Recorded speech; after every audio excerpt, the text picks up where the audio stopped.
Bom dia a todos e continuando a saga Before the Watchman, o homem que começou com tudo isso, Carlos Tosh. Olá Edson, bom dia. Olá ouvintes.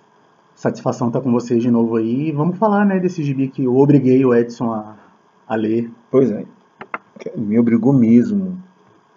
O Carlos me emprestou isso há muito tempo, como eu já falei antes, e agora é a tua vez.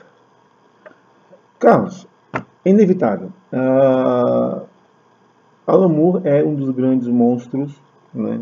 É chato ter que falar isso o tempo inteiro. Acho que nem ele aguenta mais quando alguém chegar perto dele. Acho que se eu chegasse perto dele, o máximo que eu falaria é oi. Porque fala, você é um grande monstro sagrado, um esquadrino. Eu acho que ele já está até enjoado de ver essa. É chover no molhado, né? Né? É Não, chover no molhado. não E acho os que. ouvintes do seu programa já devem ouvir isso sempre, Sim, né? não acho que é nem mais chover no molhado, é tempestade no meio do oceano. Então, pulando isso, Watchmen é uma grande obra. Como é que você teve contato com o Watchmen e como é que você se entendeu com ele? Edson, o ótimo eu li assim, né? A gente entra nesse mundo dos quadrinhos sem saber muito aonde que vai parar, né? E assim, inevitavelmente a gente começa a entrar em contato com os clássicos dos quadrinhos, assim, né? Sempre tem um doido que se empurra, né? Sim, sim, né? Aquele o traficante, né? Vai te mostrando as drogas cada vez mais pesadas. E ainda jovem, assim, eu li o Watchmen e assim é uma obra grandiosa mesmo, assim, né, Edson? Porque, assim, ela revolucionou a indústria, revolucionou o meio mesmo, assim, e ela deu uma importância para os quadrinhos, assim, uma visão de quadrinho de gente grande mesmo, assim. Tem muito de uma obra literária, mas ao mesmo tempo ela alcança coisas que a literatura não alcança por conta de ser, né, uma arte visual, assim. E o Alan Moore ali, ele brinca com um monte de coisa, né? Enquanto escritor, assim, em Watchmen, você vê que o cara realmente é grandioso, assim. Porque desde a estrutura do quadrinho, da forma, né, como é, até a forma que ele trata os personagens, assim, até a forma que ele trata os personagens enquanto super-heróis, assim, uma visão que ele tem particular dos super-heróis e uma visão particular que ele tem da humanidade, assim, né, os personagens são muito humanos, assim, então é uma obra que tem várias camadas, né, e é o que eu te falei, eu tive contato com ela na juventude e sinceramente mesmo é uma obra que até hoje me mostra coisas, assim. Cada vez que eu releio ela, eu sempre estou descobrindo alguma coisa que eu falo, nossa, Namu, tu já estava falando isso mesmo? Ele é um conceito, na verdade. Eu acho que o Watchmen ele se transformou mais do que uma obra de quadrinhos, ele se transformou num conceito de seguir em frente. Mas seguir em frente, e aí vem uma coisa que se diz que é importante, quando ele coloca as questões, como a gente já falou em outros programas, quando a gente coloca as questões do quadrinho, você tem não apenas uma narrativa, ele tinha top de narrativas. Sim, sim. Você tem a história do barco, você tem a história dos personagens, você tem o grupo de personagens, você tem um vilão disfarçado, você tem tanta coisa ao mesmo tempo em que você sabe que no final, como vai terminar a obra, é uma surpresa e ao mesmo tempo ele te leva para aquele caminho que quando você lê a primeira vez, não sei se com você foi assim, mas comigo foi, quando ele lê a primeira vez, eu cheguei no final e, cara, que louco. Quando eu falei a segunda vez, ele me preparou para tudo aquilo Sim, ali exatamente. e eu é que não tinha notado o que estava me Exatamente. preparando. Da terceira vez, sim, eu já li 5 vezes o Ótimo, por incrível que pareça. E cada uma delas, como você falou, você vai resgatando, você vai achando, encontrando, ele vai te abrindo uma portinha que estava ali, óbvio, né? Estava ali. Mas de alguma maneira, não me pergunta como, a gente não viu. Não viu? Sim, sem dúvida, Edson. E assim, é o grande mérito de grandes obras literárias, assim mesmo, que essa riqueza, né? Esse peso, né? É uma obra tensa, né? Ela não é banal, assim. mesmo estando no meio quadrinhos que geralmente é considerado uma arte menor, você vê o Watchmen, ela se compara a obras riquíssimas assim da humanidade, né? Isso aí é um valor muito, muito, muito caro que a obra tem, assim, né? Não é à toa que ela, dentro do universo dos quadrinhos, qualquer lista que você queira ver, dos 10 quadrinhos mais fantásticos, mais bem feitos, elaborados e muita outra coisa, só não tá lá se o cara não gostar de Alan Moore. Não, e o Watchmen é a única obra de quadrinhos que está na lista das 100 melhores obras literárias do mundo. Pois é, por isso que eu falei, só não vai estar se o cara não gostar de quadrinhos. Se gostar, Então, o ouvinte que ainda de Alan Moore, na verdade, desculpa. O ouvinte que ainda não leu o Watchmen pode correr e procurar e vai ter uma surpresa. Assim, talvez ela seja um pouco datada, né? Porque ela Sim. tem aquele ambiente bem anos 80, mas ao mesmo tempo que ela é datada, isso é um mérito do quadrinho, porque além de tudo isso que a gente falou, ela ainda tem o espírito da época, né? Aquele terror que hoje em dia as pessoas não estão acostumadas, mas até a nossa juventude a gente viveu isso, né? Que era aquele terror nuclear, né? Era a Guerra Fria, o mundo dividido e eles disputando para ver quem destruía mais. Eu destruo o mundo 30 vezes. Eu destruo 35 vezes. E você fica, você precisa destruir uma, velho. Uma vez é o suficiente para acabar com tudo. Muito bem. O personagem de hoje é um personagem complexo. O homem mais inteligente do mundo. Senhor Ozymandias. Interessante que tem uma hora em que o general chega para ele e fala: como é que se pronuncia seu nome? Ele fala Ozymandias. Ele usa uma pontuação, que eu não vou me lembrar exatamente a pontuação certa que ele utiliza, mas que daria ênfase em uma ou outra parte da fala. Eu acho isso fantástico, eu acho assim, de uma jogada muito legal. Como é que você entende esse personagem? Por que você escolheu ele? Edson, bom, assim, contextualizando um pouco, né, essa série antes de Watchmen, praticamente 30 anos depois, resolveram revisitar o universo de Watchmen, né? Uhum. Que, como a gente já estava falando da obra, é uma obra que por si só ela é completa, né?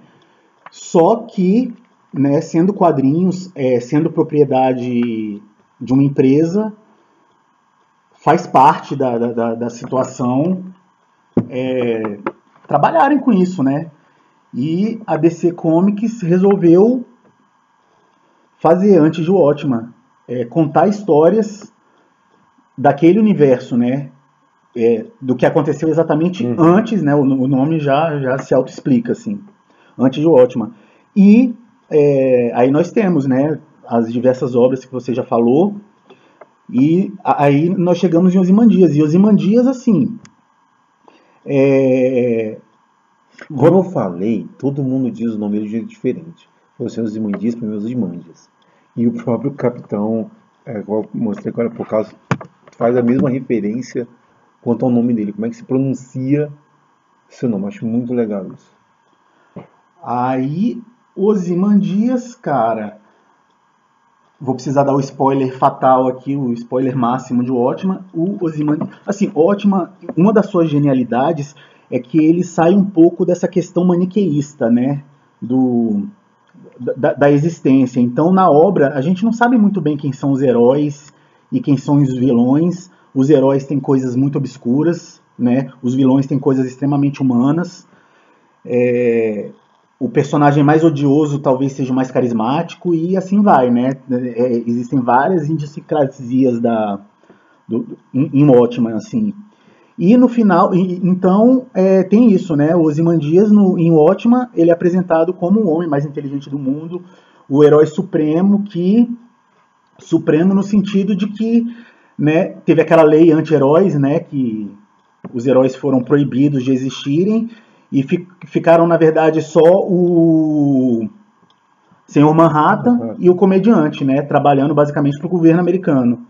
E o Ozymandias largou a carreira de herói e foi ser um super bem-sucedido empresário, né? Mas ele já foi um herói, então o caminho dele vai se entrelaçando com todos os outros no desenrolar da saga. E no final, a gente sabe que toda a trama foi costurada pelo Ozymandias. Um plano que, assim, é como se fosse aquele vilão clássico dos quadrinhos, né? Que tem o plano maligno e perfeito, né? E o Alan Moore até brinca com isso, né? Uhum. Eu não sou o vilão que fala o seu plano antes já aconteceu, já fiz isso, já aconteceu, né? E aí a gente chega no Before Watchmen, que se propõe, né? Aí foi uma proposta editorial da DC que fez essas séries com uma equipe criativa muito boa, muito boa. E aí eu vou te parar, porque a gente vai ver uma música. Tá?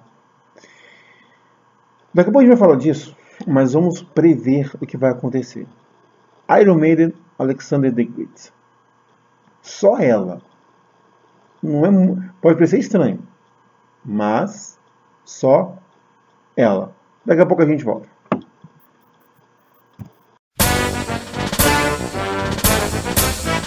É Planaltina. Conheça sua cidade. Você já foi à Pedra Fundamental de Planaltina? Conhece a história desse monumento? É o seguinte, a transferência da capital do Rio de Janeiro para o centro do país era algo que estava sendo discutido antes mesmo de Juscelino Kubitschek assumir a presidência da República. No dia 7 de setembro, além de se comemorar a proclamação da independência, faz aniversário outro importante marco da história, o lançamento da Pedra Fundamental da nova capital do Brasil. Nesse dia do ano de 1922, um grupo de moradores e funcionários do governo se reuniu no alto do Morro do Centenário para a realização da cerimônia de lançamento do monumento. O ato acabou sendo apenas simbólico porque, na época, importantes políticos, fazendeiros e empresários eram contrários a essa mudança. A Pedra Fundamental é de livre acesso e tem uma linda vista verde. Procure conhecer você também esse importante monumento da nossa cidade. Esse programa foi realizado por alunos da disciplina Comunicação Comunitária da Universidade de Brasília. A família do senhor...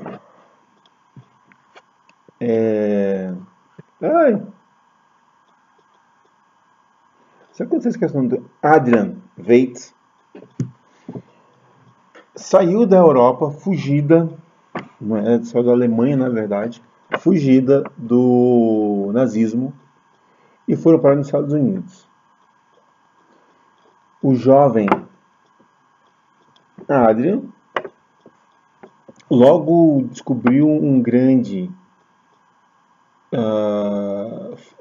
ídolo, que foi Alexandre o Grande.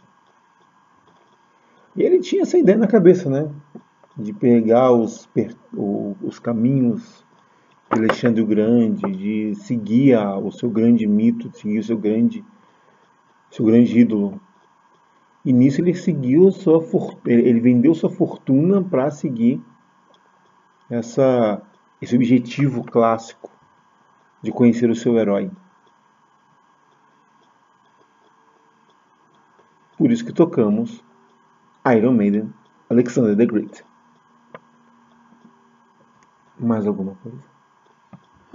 Pois é, Edson, aí Ozymandias, ele é bem isso que você falou, né? Ele começa, o gibi é tipo um diário, né? Uhum.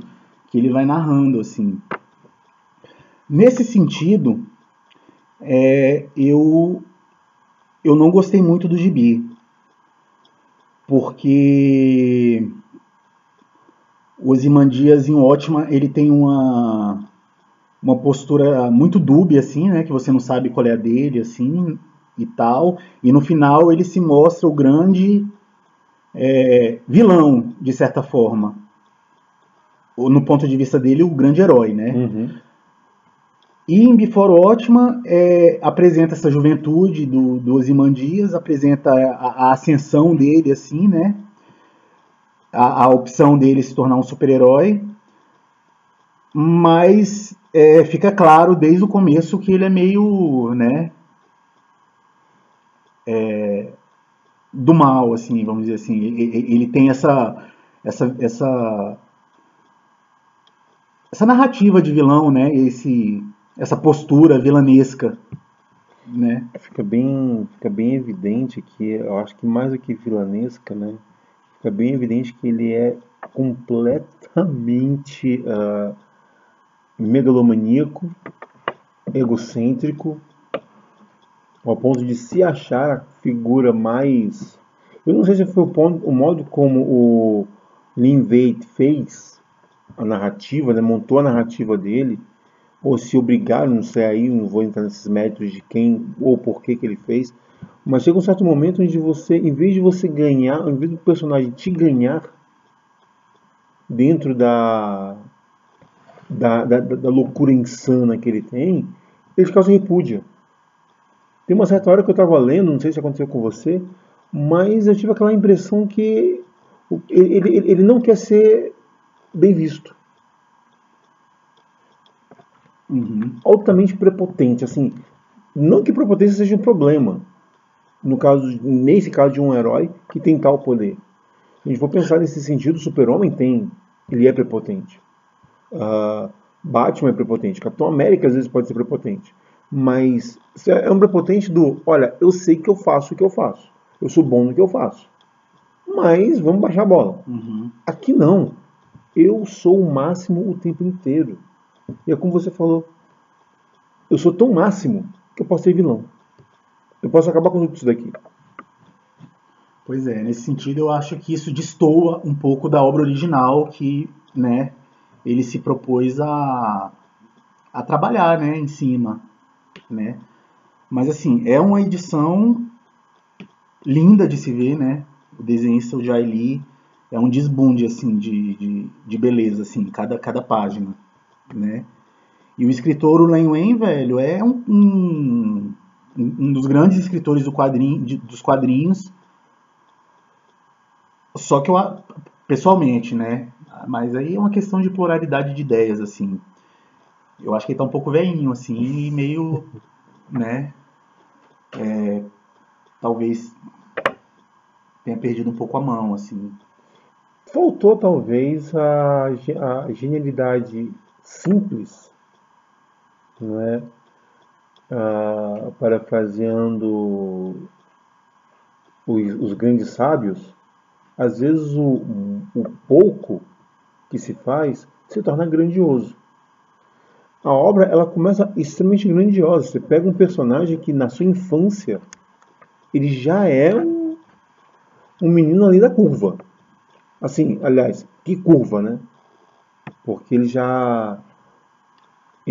desde criança a gente já percebe que a história dele não vai ser a curva.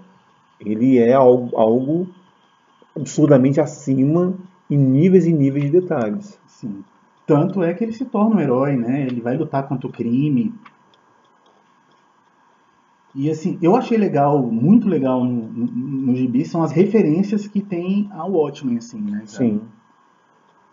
Desde o pôster que tinha no quarto dele quando ele era molequinho, até as interações com os outros personagens que vão ecoar em Watchmen, assim. Uhum.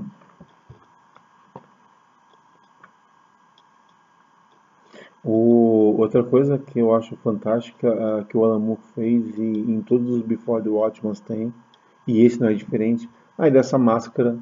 A máscara esconde a minha identidade. Lembra muito aquela ideia do Super-Homem, né? O óculos esconde a identidade dele.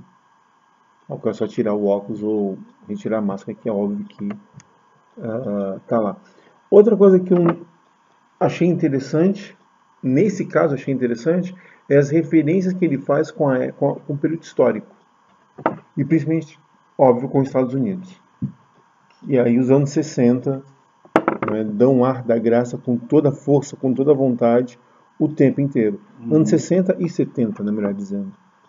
Que a gente vai ter nessa sequência aí bem colocada.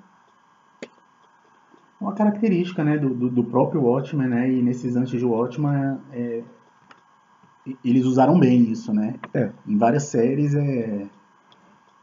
é ambientada naquele período mesmo, assim.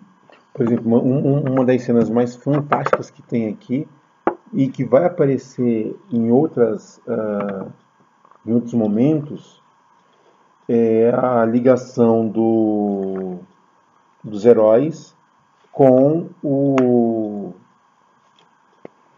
principalmente a família Kennedy, e esta cena que para mim ela é fantástica. A cena original, não é, de uma certa cantora, de uma certa atriz loira cantando Happy Birthday to You para um certo presidente, cara. Amizade colorida, né? Pois é, cara, essa ideia é fantástica.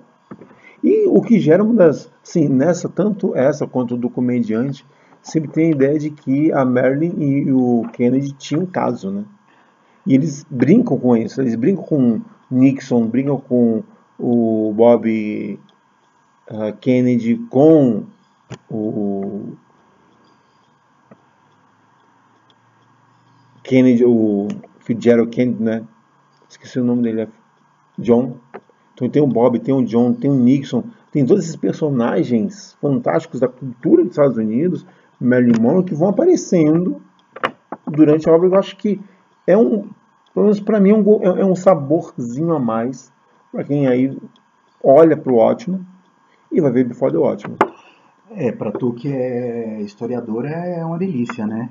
E assim, o quadrinho, quando tem esse elemento a mais, ele se torna mais gostoso ainda, no meu ponto de vista, né? Eu gosto, assim, dessa intersecção, assim. E um detalhezinho. A interação dele com os outros personagens. De maneira bem rapidinha, porque daqui a pouco vem duas perguntas legais para você no próximo bloco. Como é que você vê essa interação com os outros personagens? Era meio que uma... Porque assim, quando a gente conhece o Ozymandias em Watchmen, a gente conhece ele aposentado já, né? Uhum. Então a gente não tem muito... A gente sabe o que falam, o que se ouve falar, né? E nesse Before Watchmen a gente é capaz de ver a interação dele com os personagens. E é legal, né, Edson? É interessante de ver, assim. Apesar de o que eu já te falei, né? Eu achei que ele ficou meio vilanesco, assim, meio... se tu lê essa antes de Watchmen, né? Você... Antes da obra original, você teria outra visão da obra, assim, né? Desde o começo você já falava, esse cara aqui, ó... Esse cara aqui não é essa coisa toda, não. Olha o cara. Olha. Duas músicas.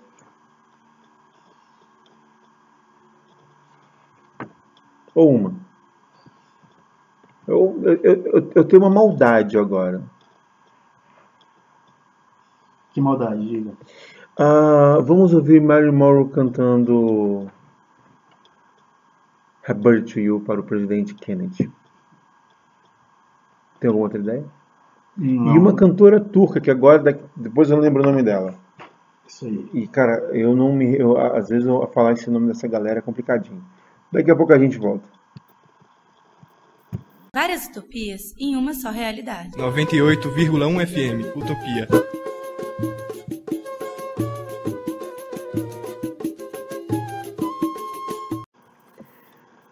Muito bem, Carlos Tosh. Candan Ertzin com Elbeit, né? Eu acho que se pronuncia assim em turco, né? Tô meio que portuguesa na coisa. Os turcos que nos perdoem, né, cara? Lógico. E, óbvio, né? Marilyn Monroe com Happy Birthday to You, com toda a parte, né? Do cidadão apresentando a ela e tudo mais. E essa parte interessante que a Marilyn ela vai aparecer, não é? Várias vezes, vai aparecer na obra também, né? De um outro personagem. Não vou falar agora quem, mas se você já viu, ok. Se não viu, procure. Ouça os programas anteriores, porque ela aparece em um certo outro personagem. Carlos, uma cena. Um momento onde você... Vou pedir agora 2 momentos. Primeiro, uma cena que você viu, te marcou e você, cara, isso é fantástico. e que não tivesse muita ligação com o Watchmen. Assim, é uma série, né, desenhada pelo Jay Lee, que é um desenhista fantástico, assim, sublime, assim, a arte dele, né? Então, assim, cada página é uma coisa realmente bonita, assim, de se ver, né? Agora, não sei, assim, uma cena que me marcou, assim, que eu fiquei satisfeito de ver, assim, no quadrinho, era uma coisa que era...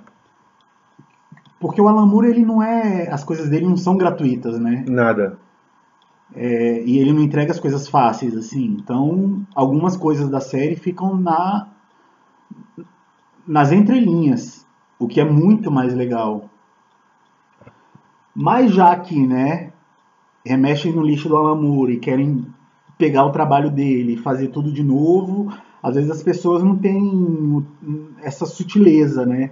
Então, uma coisa que foi marcante para mim nesse gibi, que eu achei até de certa forma corajosa, era uma homossexualidade que era muito sutil, assim, em Watchmen, do Ozymandias, e em Before Watchmen já botam ele na cama com o cara e não estão nem aí. Isso aí foi marcante, Além assim. de colocar ele na cama com o cara, ainda coloca ele como que já tem usado, né, por um motivo nobre, haxixe. Ópio, né? Não, no caso ele fala haxixe mesmo. Mas é que o modo como eles colocam não é que ele seria um dependente, um viciado ou algo assim, não. Ele usou uma única vez e essa única vez foi pra ter um... Ai, tá por aqui, bom. Isso. Que foi pra ter uma visão, pra abrir a mente dele. Já o que estaria por vir, né? Uhum. É que a grande figura, né, que ele idolatrava iria dar para ele as coordenadas futuras. Então essa para você é a grande... Não é grande não, mas é uma coisa que quando eu li, assim, eu achei interessante, assim. Foi marcante, assim. Agora, pra mim, assim, o gibi é bem interessante, assim, o gibi é legal. Assim, a gente tem críticas porque, afinal de contas, né, cara, o material original, É isso, e ele... essa outra pergunta que eu ia te fazer. Vamos supor, né, que o nosso ouvinte não tem contato com o Watchmen, nem com o livro, nem com o filme, né, nem com o quadrinho, melhor dizendo, né, nem com o quadrinho, nem com o filme. Vamos supor que você esquecesse que o Watchmen existisse. Ui. De 0 a 10. Eu sei que você não vai conseguir fazer esse de 0 a 10 tão fácil. Porque você diz a série completa não, antes do Watchmen ou só os Imandias? Só os Imandias. Os Imandias. É muito difícil descontextualizar da série original, né? Sim. Porque como a gente já falou, tem várias referências, várias citações, assim, vários ecos do que, né, ainda vai acontecer, né? Mas, assim, a arte é linda, a história é honesta e competente, assim. Eu não sei, de 0 a 10 eu daria uma nota 7. Mesmo com... Assim, eu tenho minhas críticas, sabe? Existe toda uma discussão sobre a necessidade de mexer com isso, sabe? E é uma discussão até profunda, acho que até merecia um programa sobre isso, assim, sabe? Falar da série como um todo, assim, né? Porque a própria gênese de Watchmen já é as pessoas o Alan Moore pegando personagens que não eram dele, né? Uhum. Então agora, em Antes do Watchmen, é as pessoas pegando o personagem que é do Alan Moore, assim, então... Existe uma coisa meio cíclica nesse sentido, assim. Você, no início, você usa algo como referência e posteriormente você se torna a referência. Então, tudo aquilo que você citava, não é, para que as outras pessoas buscassem algo mais antigo. Agora, essa galera vai começar a ler, né, o Watchmen. Quem leu Before Watchmen, né, vai buscar dentro do Watchmen a grande obra, para depois, e talvez, quem sabe, ir atrás dos personagens originais. Que aí é uma coisa que você disse, e aí aqui vem minha segunda pergunta. Ozymandias, quem você identifica no personagem antigo? Ozymandias, eu não identifico nenhum, porque O vilão. eu não sou... Porque são personagens bem antigos, né? Então realmente estudiosos dos quadrinhos que sabem essa resposta. Eu sei porque, né, existe o Google hoje em dia e a gente é curioso e vai atrás de saber qual é cada um, né? E o Ozymandias é um personagem que foram personagens da editora Charlton que a DC comprou e liberou para o Alan Moore brincar com esses brinquedos, né? E o Ozymandias seria o Thunderbolt. Sim. Né? Que seria mais ou menos isso, né? A proposta, o vigilante super inteligente, assim. O vigilante acima de tudo, né? É. Tem uma das cenas que eu delirei com a cena em que ele está enfrentando um grupo de bandidos e eles falam, né? Aliás, ele diz: muito bem, vocês... Deixa eu só ver se eu consigo pegar a fala mesmo, porque a fala em si eu acho fantástica, que demonstra, pelo menos para mim, a magnitude do personagem. Cadê? Tá por aqui. Numa hora dessa que você fica chateado quando você se perde. Aí vocês ouvintes agora vão ver eu folheando o quadrinho, né? Óbvio que eu vou ter que fazer isso, porque eu não estou achando a cena que eu quero, e aí eu tenho que ficar folheando. E aí vocês estão ouvindo além de matar o tempo. É porque, né? alguns personagens, né? Aí foi isso. Achou. Se é assim que deseja Porcini, mas lembre-se, você foi avisado. Foi exato quem? Última oportunidade de se render enquanto ainda consegue andar, Porcini. E o Porcini diz, né? A situação está preta pro teu lado, moleque. Para quem a cena em si, né, pega 1, 2, 3, pega uns 7 caras contra um moleque. E a cena, quando você passa a página, pega um fundo amarelo bem forte e só as sombras, né, com textos marcando e ele derrubando cada um dos vilões, né, esses sectos. Eu acho disso o auge do personagem que eu quero me mostrar. Que, pra mim, aqui é o grande Adrian sendo Ozymandias. E aí? Se torna um grande momento, se torna um referencial para nós, esse vilão, esse herói, que dá o ar da graça como vilão, mas que ele tem um pensamento de unificar a tudo, né? Eu quero... Uma vez eu li uma frase: a paz é sempre uma visão unilateral. E ele quer a paz. Da visão dele, unilateral. E a mente dele chegou nesse ponto. Da paz ser uma visão unilateral. Mas assim... Mas essas obras de ficção, elas já cantaram essa pedra pra gente, né? Que esses tiranos, a intenção deles é boa, mas, né? No final das contas, porque assim, contextualizando um pouco a galera, o plano dos Ozymandias, em determinado momento, tem muito com o plano do Thanos, né? Nos filmes aí dos Vingadores, né? E é isso, né? Aí no segundo filme o Thanos já chega à conclusão que não, esse meu plano aí não devia ter deixado metade da humanidade, né? Porque essa metade ainda vai dar problema, né? Um terço, talvez.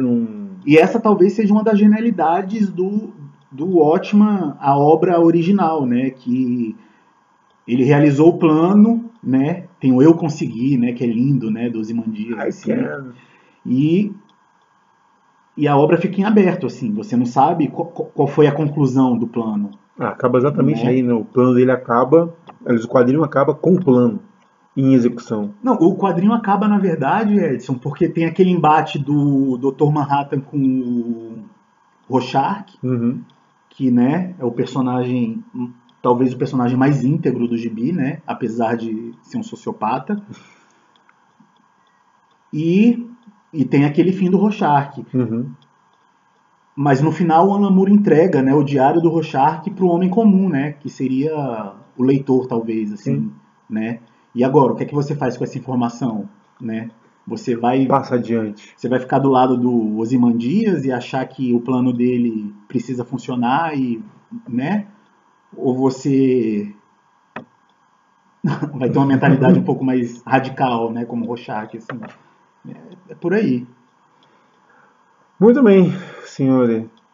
Missão dada, missão cumprida. O Ford Watchman, Ozymandias. Ou Ozymandias? ele que se entenda. Carlos, brigadaço por ter me dado essa missão, né? É isso aí, Edson. A gente tem que trabalhar, né? É sempre. Cara, lê essa loucura toda. Algumas foram maravilhosas, outras... Essa foi legal. Algumas vezes meio que me entediou, confesso. Como eu já tinha falado antes. Mas, no fim, vai bem. Um abraço a todos das músicas. Fica contigo, Edson. Vou deixar na sua mão aí. Pô, mas eu não tinha escolhido duas aí, cara. Não tinha não. Obrigado, ouvintes. Até a próxima. Gente, a gente vai colocar alguma coisa aí de Villain. E continua com o programa Quadrinhos. Semana que vem, eu juro, a gente vai tentar terminar isso. Me foi do ótimo, tem que acabar. Inter.